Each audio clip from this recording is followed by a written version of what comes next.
Cameron's move highlights a growing trend of high-profile figures.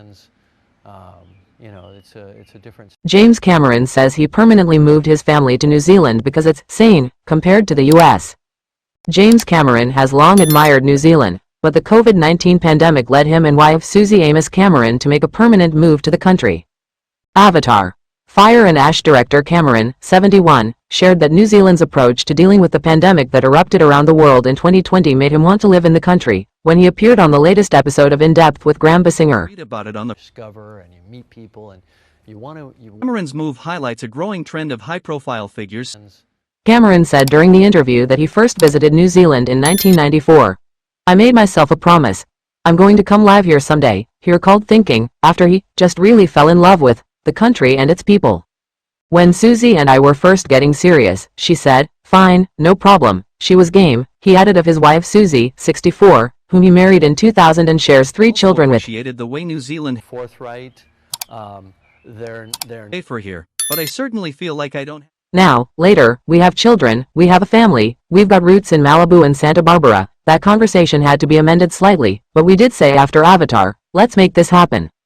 Cameron purchased a farm in the country in 2011 and said he spent significant time going back and forth in the years before the COVID-19 pandemic began in early 2020, while he was still working on 2022's Avatar, The Way of Water.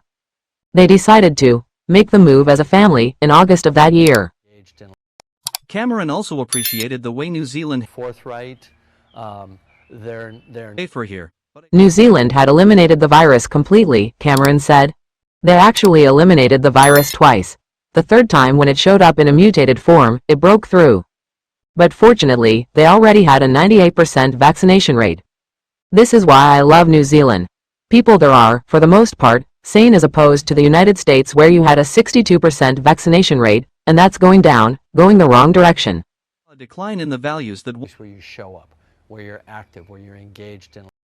Cameron also appreciated the way New Zealand. The Titanic director proposed a hypothetical question. Where would you rather live? A place that actually believes in science and is sane and where people can work together cohesively to a common goal, or a place where everybody's at each other's throats, extremely polarized, turning its back on science and basically would be in utter disarray if another pandemic appears. When Besinger described the US as a fantastic place to live, during the conversation, Cameron interjected, "Is it?" I want my kids to grow up thinking that way, that it's. Avatar director admitted that he saw a decline in the values that. "I'm not there for scenery, I'm there for the sanity," the filmmaker added, when Besinger noted New Zealand's beautiful natural landscapes. "That's what we can say. Don't forget to support our channel by liking, commenting, sharing and subscribing. We thank you all for your support." Cameron's move highlights a growing trend of high-profile figures. It's a difference.